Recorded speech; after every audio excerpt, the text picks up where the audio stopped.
All right, welcome to today's edition of the Carl Jackson Show podcast. You may have to talk me out of putting Joe Biden in an orange jumpsuit. We are going to go through the litany of things. This is the anniversary, the 2-year anniversary of the Afghanistan withdrawal or surrender. Also, Biden wants to ask Congress for more funds for a new COVID vaccine. I've got an answer for that we'll talk about.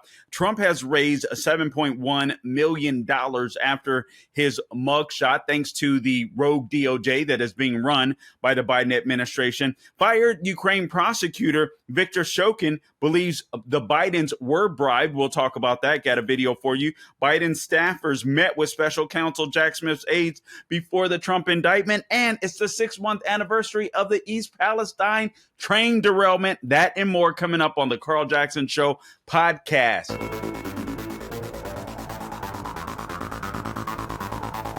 All right, guys, welcome back to the podcast. Listen, we got a lot to talk about today, but it's all going to be centered around Joe Biden and the criminal that he is. I gotta be honest with you. I'm struggling today. I've looked at obviously we've all seen the iconic picture that at least right now is what's the word, backfiring on the left because it is such an iconic picture. The Trump administration is using that not just to fundraise, but to literally, I think people see that picture and the Trump campaign and Trump supporters feel emboldened. And it's like, all right, you're next. You're next. That seems to be the feeling that is out there. So I don't think this will go as well as the left hopes it will go. But I don't know what this means for the general election. I simply don't. I'm giving up on predicting. I'm just going to tell you the truth, where the numbers are, where they lie, where the sentiment of the day is. But I do want to get into that. We'll get into that a little bit. But mostly I want to focus on the left is focusing on Donald Trump. I think we need to focus on Biden. I believe that Joe Biden deserves to be in an orange jumpsuit. Now, I've said time and time again that because of the Constitution, I don't want our country to go the way of a third world country. And so no matter what Joe Biden did since he's elevated to the position of president, I don't believe he should go to jail. However, I'm struggling with that. I'll be frank with you because Trump has a mugshot. And if anyone deserves a mugshot, if any former president deserves a mugshot, that president is Joe Biden. We'll get into some detail and specificity. I will not leave you hanging on that issue. I've got plenty of things that I want to share with you, and we will actually. I think we'll start with the Afghanistan videos, Gabe, before we get to Viktor Shokin. Brian Kilmeade did a fabulous interview with the former prosecutor in Ukraine, Viktor Shokin. And so we will show you that video. That video is 7 minutes long, so we're going to have to break it up. I'm going to get through all these other topics quickly, but it is a fascinating video. And obviously it's ran by Fox News, Brian Kilmeade. It was a fabulous interview with the former prosecutor, but I want to show that interview in its entirety so that you can hear it. But we will have to break it up. And obviously it is from Fox News, so I do have to make sure that we mention that on the podcast, but it is well worth hearing. But before we go to that, actually, let me do this. Our show today, listen, guys, is brought to you by mypillow.com. I cannot grow. I cannot do this podcast without their help. Mike Lindell has built an amazing company at mypillow.com. The left has thrown everything at him. They kicked him out of stores. They canceled him in order for him to survive, in order for his business to survive, in order for his employees to survive. They count on people like us. He has built a manufacturing base or plant that is, with American jobs, American manufacturing, quality products. Please support them. mypillow.com. Right now, they have these Giza sheets that are available. If you use the promo code Carl, C-A-R-L, you'll get 50% off of the Giza Dream Sheets, and you will love the sheets. They're soft, smooth, comfortable. They're breathable. You're going to absolutely love them. Also, you get deep discounts on all My Pillow products. All you have to do, go to the radio podcast square at the top of the page on mypillow.com. Put my name in, Carl, C-A-R-L, or if you prefer, you can give them a call, 800-858-0263. Again, that number, 800-858-0263 is the number to call to get deep discounts on all My Pillow products. Shop early for Christmas if you like, birthday presents, or just for your sheer convenience. And again, Giza Streets, 50% off. MyPillow.com, promo code Carl. All right, so it's the 2-year anniversary of the Afghanistan withdrawal, surrender, defeat, where the Taliban has taken over. I got some videos that I want to show you. This podcast is going to be heavy with video and audio, so please subscribe to the podcast wherever you go to get your podcast. Please subscribe. If you want to watch the video, I would encourage you to subscribe on YouTube and Rumble. Please rate and review us. All right, give us a 5. Give us the highest score possible. That's going to help more people see our podcast and hopefully get the truth out. We are your daily dose of objective truth in a world of confusion and lies, no doubt about it. But this weekend marked the 2-year anniversary, if you can call it that. I don't know what else to call it, the 2-year anniversary of the Afghanistan withdrawal. There are so many things I forgot to mention, and I'm so sorry. The Maui wildfires. This guy has been a complete and utter disaster. And he's been a disaster in so many arenas that it's absolutely plentiful. My TV show will air or will debut this weekend on the Salem News Channel. I hope you guys will check it out. My guest will be Mark Morano of climatedepot.com. So I hope you guys will check that out. We'll do it as a podcast as well, but it'll be a more extensive show for the TV show. So make sure you check that out, because we're going to go into great detail and specificity about what's happening with Maui, the wildfires, and what I perceive to be a cover up, and this whole climate change hoax, this narrative that is trying to freak people out when you don't have to be freaked out. So Mark Morano of climatedepot.com is going to talk to us about that. And what I'm going to be taking on the TV show is some big issues, some of those sacred cows from the left that I feel like we need to take on. And I'm fighting for the middle class. I'm fighting for middle America. Biblical values, middle class. It's going to be pretty simple. We want to restore biblical values, the middle class, constitutional principles. A pretty simple show, but we're going to have big ideas. We're going to hit big topics. We're going to delve deep into big topics. So I look forward to that. But man, just listen to this again. 2-year anniversary of the Afghanistan withdrawal debacle. The rogue DOJ, Trump raised $7.1 million off of his mugshot. Carl, what does that have to do with Joe Biden? Well, Joe Biden is corrupt. Joe Biden should have a mugshot. And it is Joe Biden's DOJ that is rogue. I shouldn't say they're not rogue, that Joe Biden has sicked on Trump. And that is the reason why Trump has a mugshot. Obviously, Fani Willis, though she's not part of the DOJ, they're all cooperating, coordinating, competing with each other. They all want to take Trump down. This is a concerted effort by the left, all right? It's as simple as that. It is election interference. There's no way this stuff should be happening, except the left hates Donald Trump, and they are determined to take him down as quickly and swiftly and as powerfully as possible. Also, this fired Ukraine prosecutor Shokin we'll get to shortly here. Biden staffers met with special counsel Jack Smith's aides before Trump indictment. This is the 6-month anniversary of the East Palestine, Ohio train derailment. Nobody's talking about that anymore, right? We'll talk about that briefly, because although things are starting to recoup, Biden still has not brought any attention to the area, and the area is far from healthy still at this point. I think I heard an interview where literally 200 residents moved out of the town immediately. The fumes and everything was so toxic.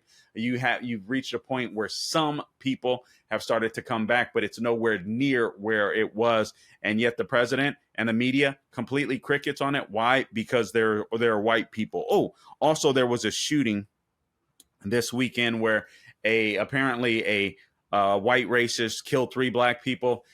Honestly, I do believe these stories should be local. There's a reason why the news outlets, I think, single out stories like this. They don't worry about Camden, New Jersey, or Chicago, or New York City, or LA City. But if there's a white guy that shoots black people, the media is going to be all over it. All right. And so that's one of these stories, a very sad story. Guy takes an AR-15 and a 9mm Glock, I believe, into a dollar store, Dollar General, one of these stores, and just literally has target practice before killing himself. Now, let's do this, because I'm already talking more than I expected to at this point. So let me start here. All right, hat tip. This was from the New York Post. So Biden staffers met with special counsel Jack Smith's aides before the Trump indictment. Did you hear that? Biden's White House staffers met with special counsel Jack Smith's aides before the Trump indictment. Here's a summary from the New York Post. The White House counsel's office met with a top aide to special counsel Jack Smith just weeks before Jack Smith brought the charges against former President Trump for allegedly mishandling classified documents, raising serious concerns about coordinated legal efforts aimed at President Biden's likely opponents in 2024. I mean, these people are just coordinating right in front of our eyes. Jay Bratt is the name of the guy who joined the special counsel team. He joined in November 2022. This was shortly after it was formed. He took a meeting in the White House on March 31st of this year with a woman by the name of Caroline Saba. She was the deputy chief of staff for the White House counsel's office. This, according to the White House visitor logs. They were joined in the 10 a.m. meeting by Danielle Ray. Danielle Ray is an FBI agent in the Washington field office. 9 weeks later, Trump was indicted by Smith's office on June 8th. All right, so you have Jay Bratt meeting with of the special counsel's office, meeting with Caroline Saba, who's the deputy chief of staff in the White House. They bring into that meeting Danielle Ray. She was an FBI agent in the Washington field office. 9 weeks later, Trump is indicted. Tell me there isn't coordination going on. Jay Bratt is 63 years old. He also met with Saba at the White House as early as November 2021, when Trump was mired in the negotiations with the National Archives. Caroline Saba, is not an attorney, and she has recently left the White House to attend law school. Bratt had a third meeting in the White House, this in September of 2021, this time with a woman by the name of Catherine Riley. She was an advisor to the White House Chief of Staff's office. The logs offer no information about what was discussed in those meetings. You have critics and legal experts that have questioned why Bratt was taking meetings at all with the White House counsel's office while he was part of an active investigation into President Biden's likely 2024 Republican opponent, and that is Donald Trump. So why is he going to the White House when he was actively a part of an investigation against Donald Trump? We all know the answer to that. Let's not play stupid here.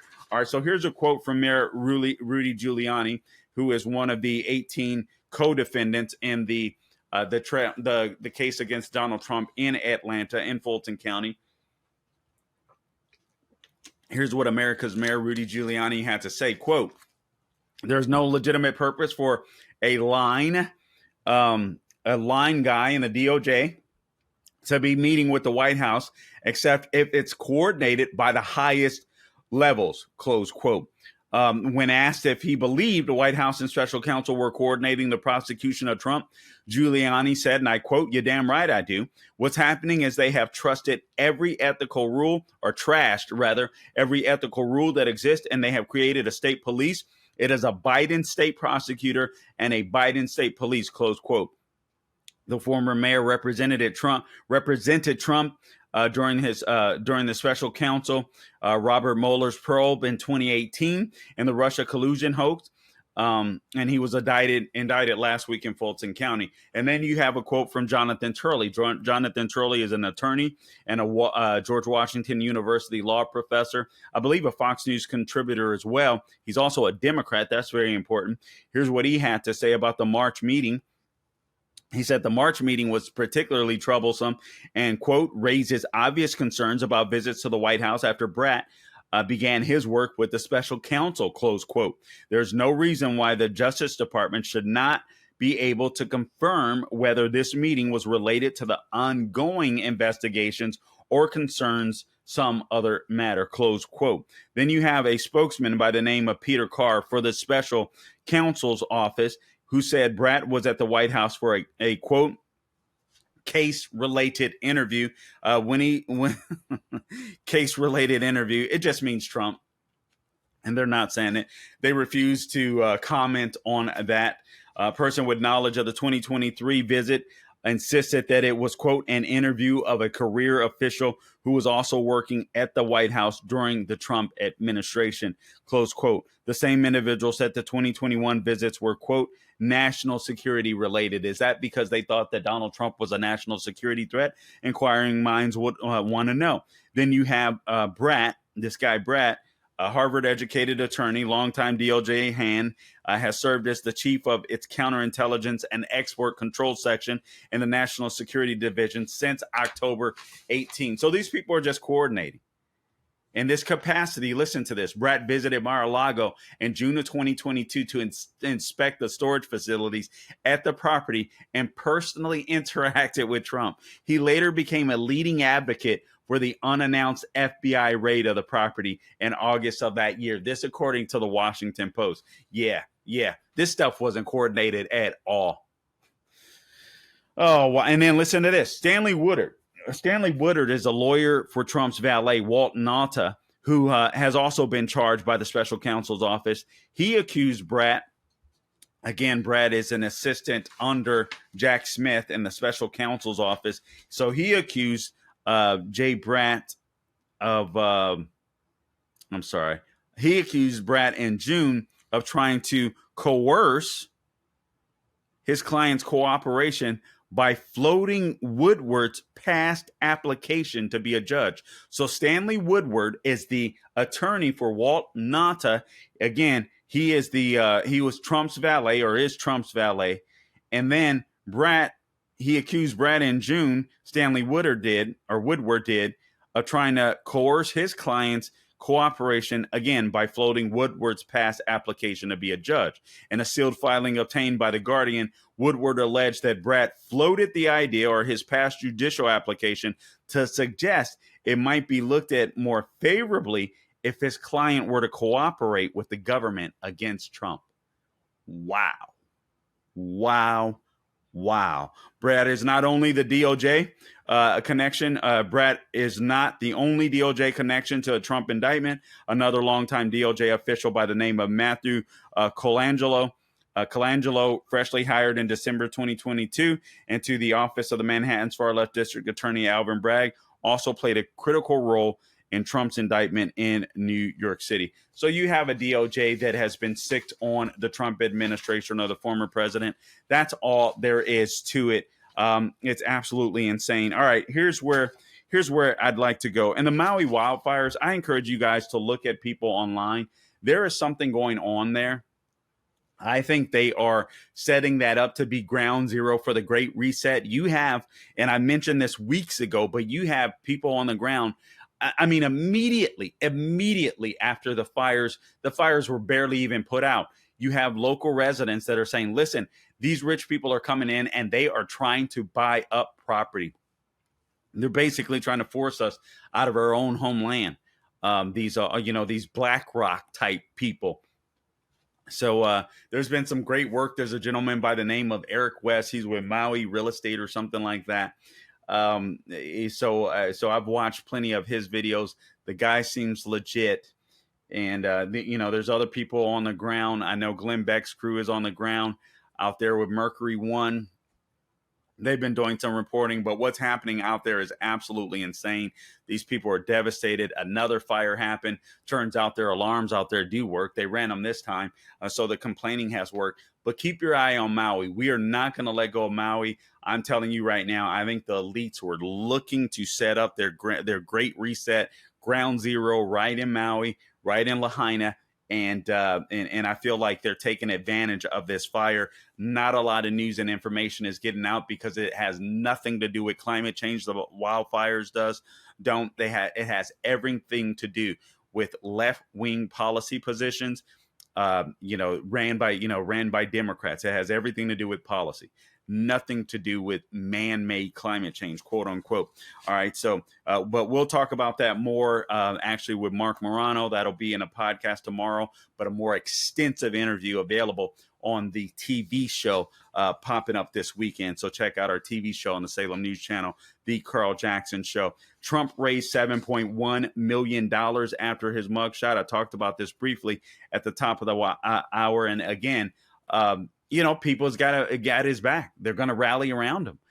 People understand that this is what's being done to this man is completely unjust. The same with I don't like mentioning Trump without mentioning the J6 mostly peaceful protesters that are serving as political prisoners in this Washington, D.C. jail that are rotting away. But people get the unfairness in the Justice Department, the hierarchy that exists, where if you are a Republican, if you're a conservative, if you're a Trump supporter, you're going to the wrath of the entire weight and wrath of the DOJ, the federal government, and perhaps in some cases even local officials are going to come down on you. But if you happen to be a Democrat, not so much.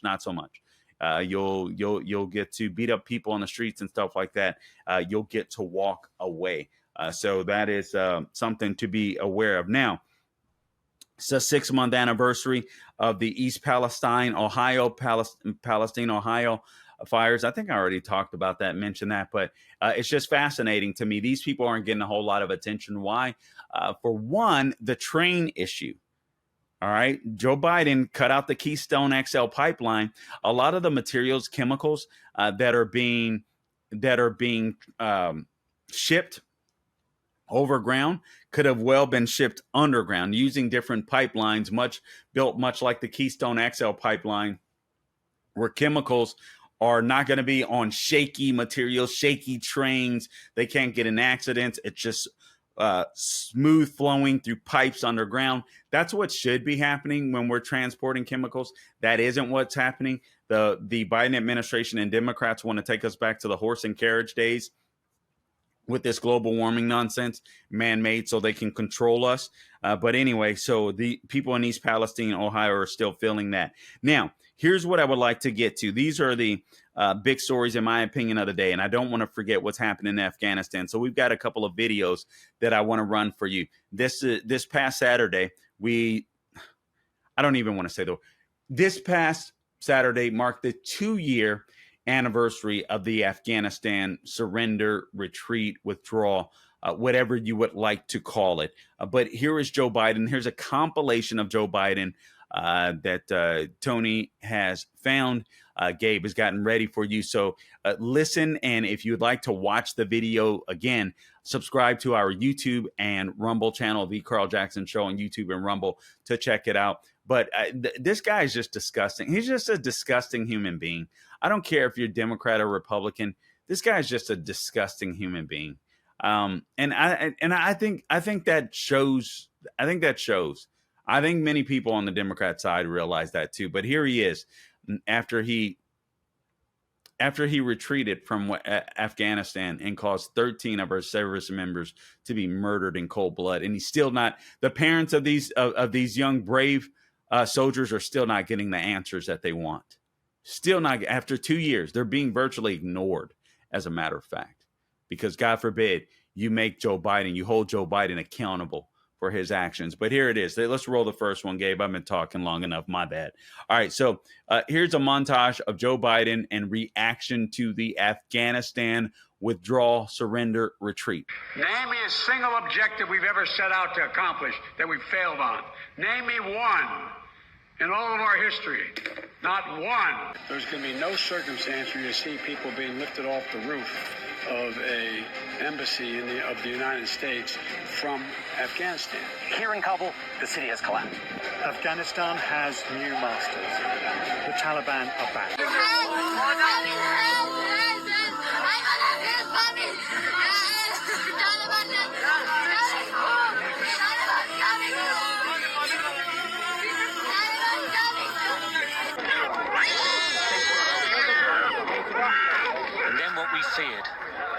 people. Is this a stabilized withdrawal from Afghanistan?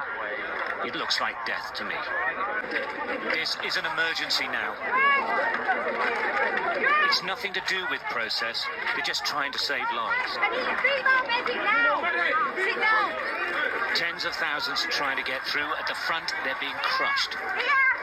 Paratroopers pulling people from the mayhem. Medics rushing from the next casualty to the next and the next. It doesn't matter where you look, it's the same desperation. American soldiers pulling children, whole families from the pens they're being kept behind for processing. Out here, pain and compassion meet every minute of every day now. She will survive, but she can't save everyone. It is only a few seconds and some 50 yards away, but slow it down and you see a lone figure dressed in black who investigators now say was the bomber. Go ahead. My son was one of the Marines that died yesterday. 20 years and 6 months old, getting ready to come home from frickin' Jordan to be with his wife to watch the birth of his son. And that feckless, dementia-ridden piece of crap just sent my son to die. I woke up at 4 o'clock this morning to Marines at my door telling me my son was dead. So my son is gone. And I just want all you Democrats who cheated in the election or who voted for him legitimately, you just killed my son. When Joe Biden, our elected president, entered the room, when he approached me, his words to me were, my wife Jill and I know how you feel. We lost our son as well and brought him home in a flag-draped coffin. My heart started beating faster, and I started shaking, knowing that their son died from cancer and they were able to be by his side. Also wondering how someone could honestly, be so heartless to say he knew how I felt a little over 24 hours and learning of my son's death. After this encounter, I have never had any personal correspondence, nor has my son been honored or his name spoken by this commander-in-chief or his administration on what I feel is because of their failures and poor planning to exit our troops from Afghanistan. Okay, that video was provided. That was a montage, but you saw several videos, many of from Fox News.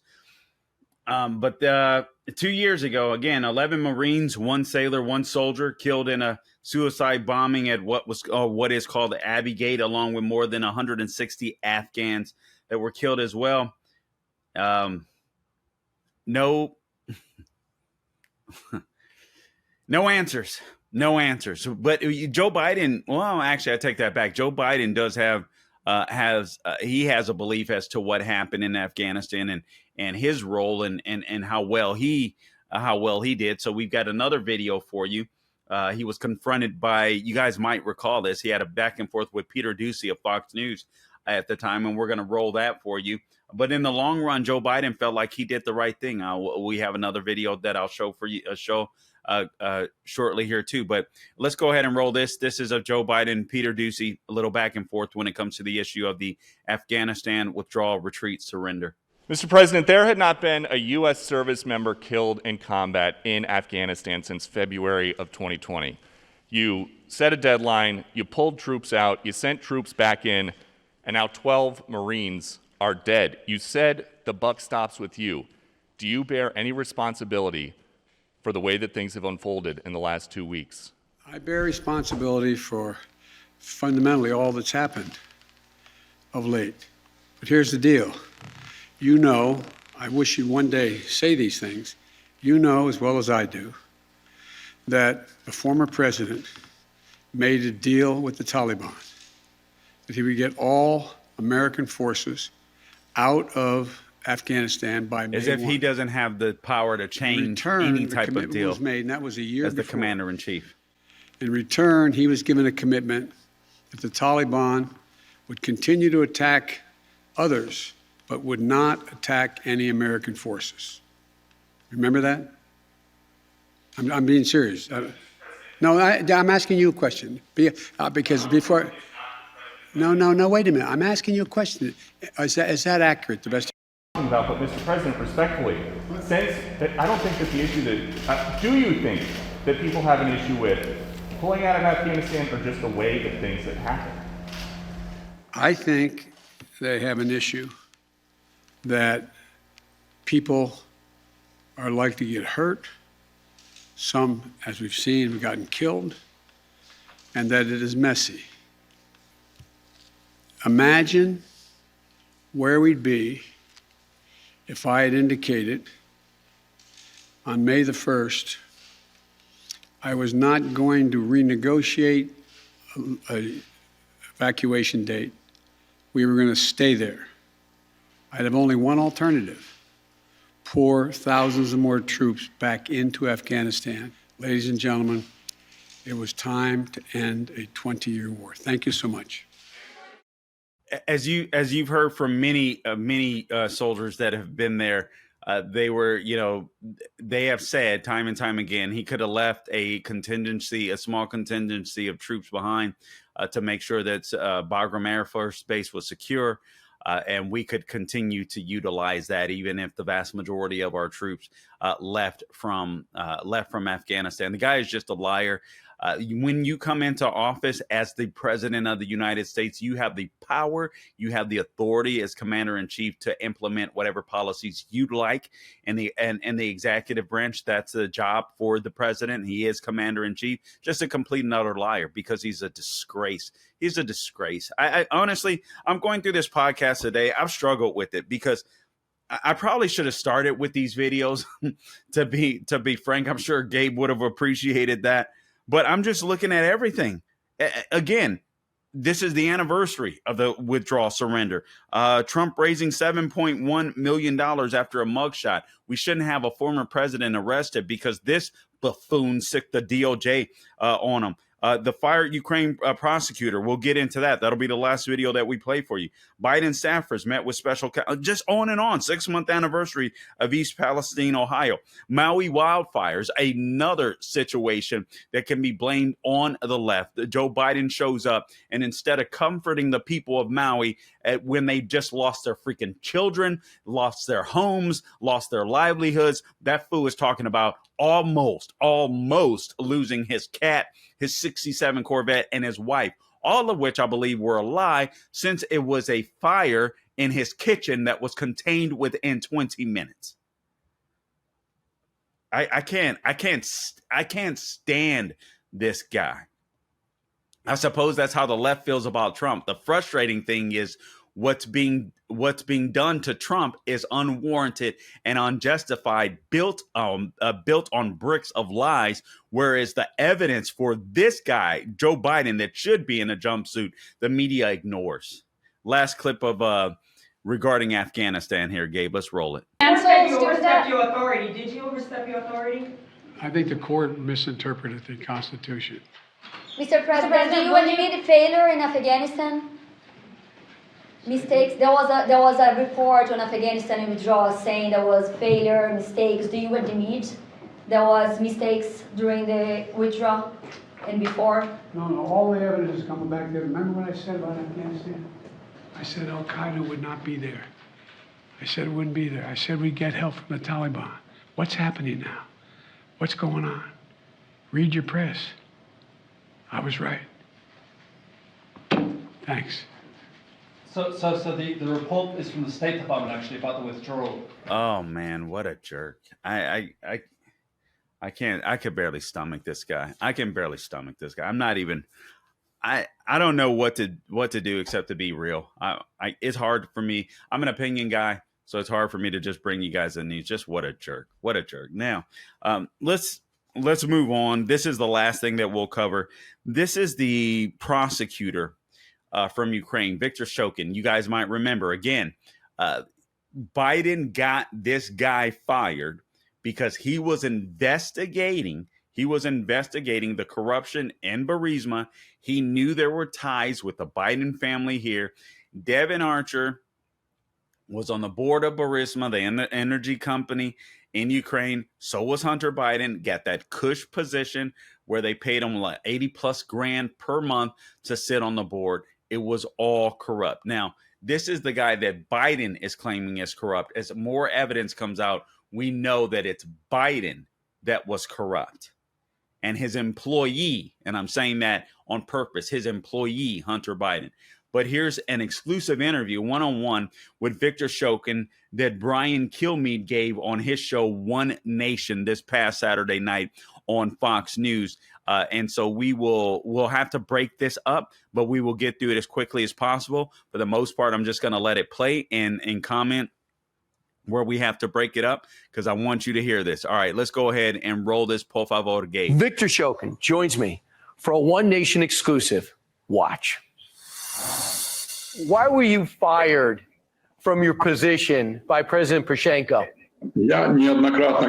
I have said repeatedly in my previous interviews that Poroshenko fired me at the insistence of the then Vice President Biden because I was investigating Burisma. So did President Poroshenko tell you that he wanted you to stay on the job, but there was pressure from Vice President Biden? You understood me correctly. This is how it was. There were no complaints whatsoever, no problems with how I was performing at my job. But because pressure was repeatedly put on President Poroshenko,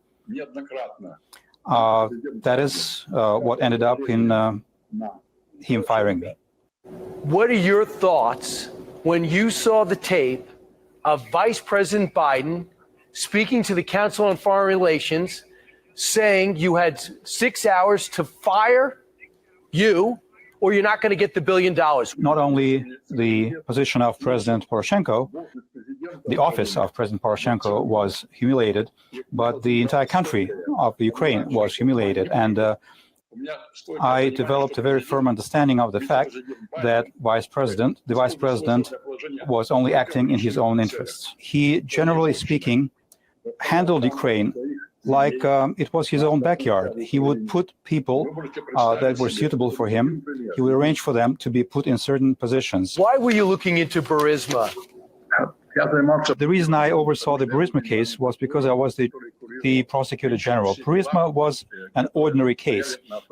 There wasn't anything particularly different about it. The reason that I was handling it was because it deserved a special mention. It was on a list of cases to merit special attention, because Hunter Biden was involved with Burisma, and of course his father, the Vice President Biden at the time, oversaw Ukraine affairs for the White House. This is why. Understood. Do you believe they were up to no good? Were they up to doing something corrupt with Burisma? Was the company... Let's stop here. Before he answers this question. You have Brian Kilmeade, again, an exclusive interview with Viktor Shokin. Viktor Shokin being the former prosecutor in Ukraine that was fired. If you guys may recall, Joe Biden said, listen, if you don't fire this prosecutor, he was going to withhold, the United States was going to withhold $1 billion in foreign aid to Ukraine unless Poroshenko, the then president of Ukraine, were to get rid of this prosecutor. You hear Viktor Shokin say this was a normal case. This was basically corruption. The problem is you had big names involved.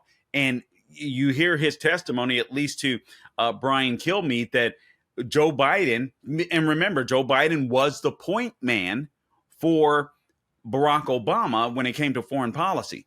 All right. So just remember that. You heard Viktor Shokin say Biden had he would put people in place in Ukraine that will benefit him personally. All right, let's go ahead and roll it. Burisma corrupt has been alleged, which since has been disbanded. I have no doubt that there were illegal activities engaged in by Burisma. As a matter of fact, the criminal case had been started before me.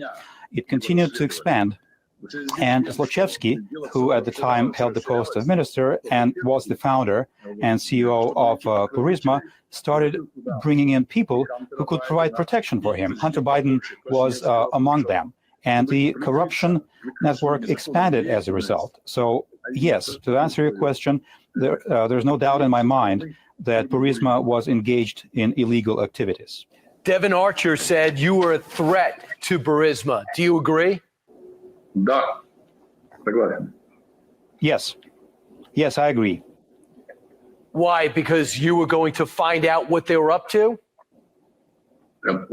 Because he understood, and so did Vice President Biden, that had I continued to oversee the Burisma investigation, we would have found the facts about the corrupt activities that they were engaging in that included both Hunter Biden and Devin Archer and others. What corrupt activities did you suspect they were engaged in? It will take half a day for me to discuss every single count, but I can say that Burisma illegally produced, sold, and utilized gas. Zlochevsky, the founder of Burisma, recently made a plea deal with the prosecution in a case where he was accused of giving a $6 million bribe, which is the kind of money that you don't just give away if you're not really engaging in anything illegal. So his plea deal was to cover up a $6 million bribe that he gave earlier. Do you believe that Joe Biden or Hunter Biden got bribes? I do not want to deal in unproven facts, but my firm personal conviction is that, yes, this was... Let's hold it just a sec here, Gabe. Just for the sake of time, again, you're in credit.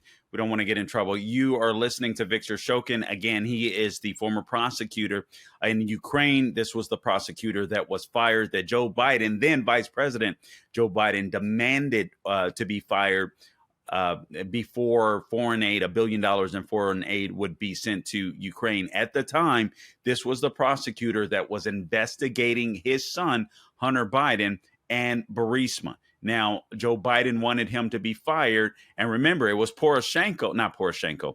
it was Zlochevsky, the CEO, the owner of Burisma, that was pressuring Hunter Biden and Devin Archer. This is what Devin Archer testified to, where Hunter Biden walked away to take a call separately, but he said they were pressuring him, Zlochevsky of Burisma and another executive, to get this prosecutor Shokin off of their back. He was like a pit bull going after Burisma at the time. So Joe Biden had him fired. All right, let's finish this up. We'll wrap this up. The case, they were being bribed. The fact that Joe Biden gave away $1 billion in U.S. money in exchange for my dismissal, my firing, isn't that alone a case of corruption? The New York Times writes, on this year's office, Shokin became a symbol of Ukraine's deeply ingrained culture. We can end it there, Gabe. I mean, seriously, isn't that alone a case for corruption? Isn't that alone? Hey, we're going to withhold $1 billion unless this guy's fired.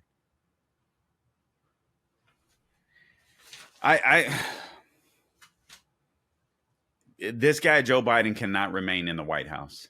I go back and forth with this. Politically, I get it, right? We don't want to upset so many of the electorate that are unfortunately still sleeping, where there's some sympathy. People start feeling sympathy for Joe Biden. But at the same token, I think we are dealing with the most corrupt president in American history that's sitting in the White House, not to mention the dumbest and the most mentally ill. On top of that, I'm tired of talking. I'm tired of talking. I know you guys are too.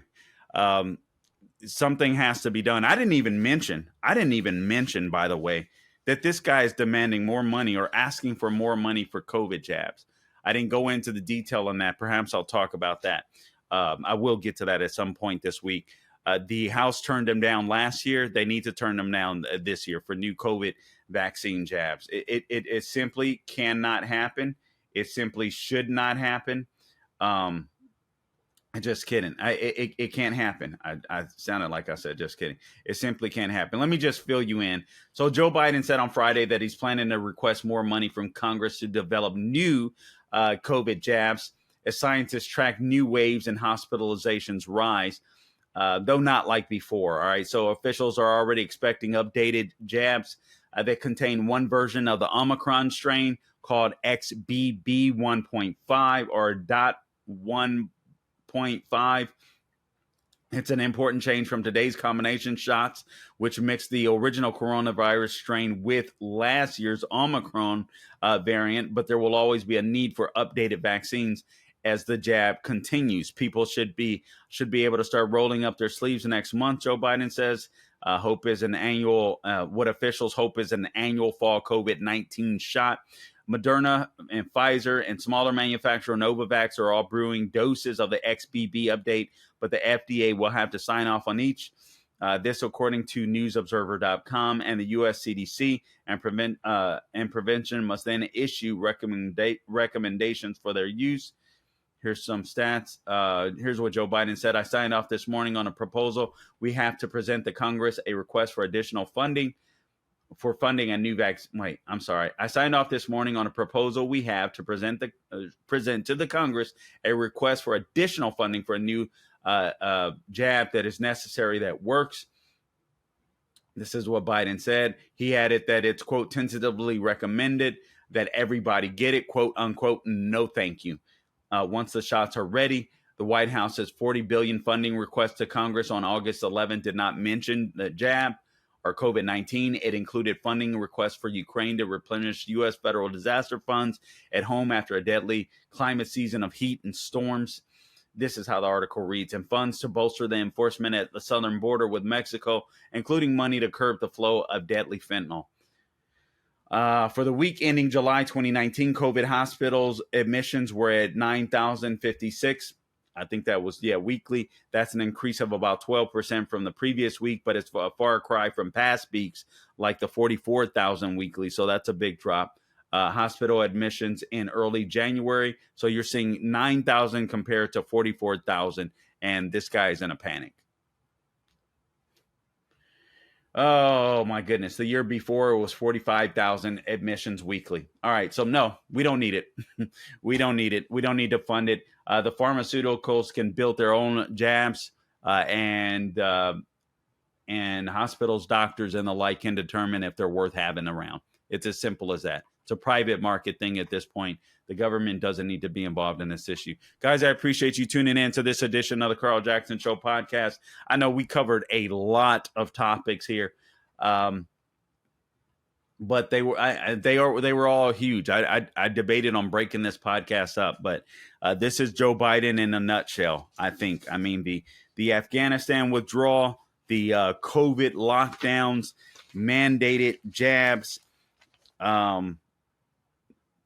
going after Trump, sicking the DOJ on Trump, firing the Ukrainian president, meeting his staffers, meeting with the special counsel, Jack Smith, his staffer, 6-month anniversary of East Palestine, Ohio, Maui wildfires, just unbelievable.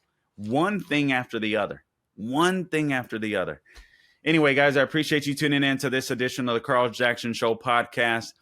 Again, please subscribe to the podcast wherever you go to get your podcast. Forgive me if I sound a little downtrodden. I'm just frustrated, man. I see this country literally going down the tubes right before my eyes with this guy that's in the White House, and I'm getting a little sick and tired, just like the rest of you. But please subscribe to the podcast wherever you go to get your podcast. Follow me on all things social media at The Carl Jackson Show. Don't forget Mike Lindell at MyPillow. The left is trying to destroy him. Get a good night's rest. Get great products. 50% off of Giza Dream Sheets. MyPillow.com. Click on that radio podcast square. Enter my name, Carl, C-A-R-L, or give them a call, 800-858-0263. Until next time, don't grow weary doing good. God bless.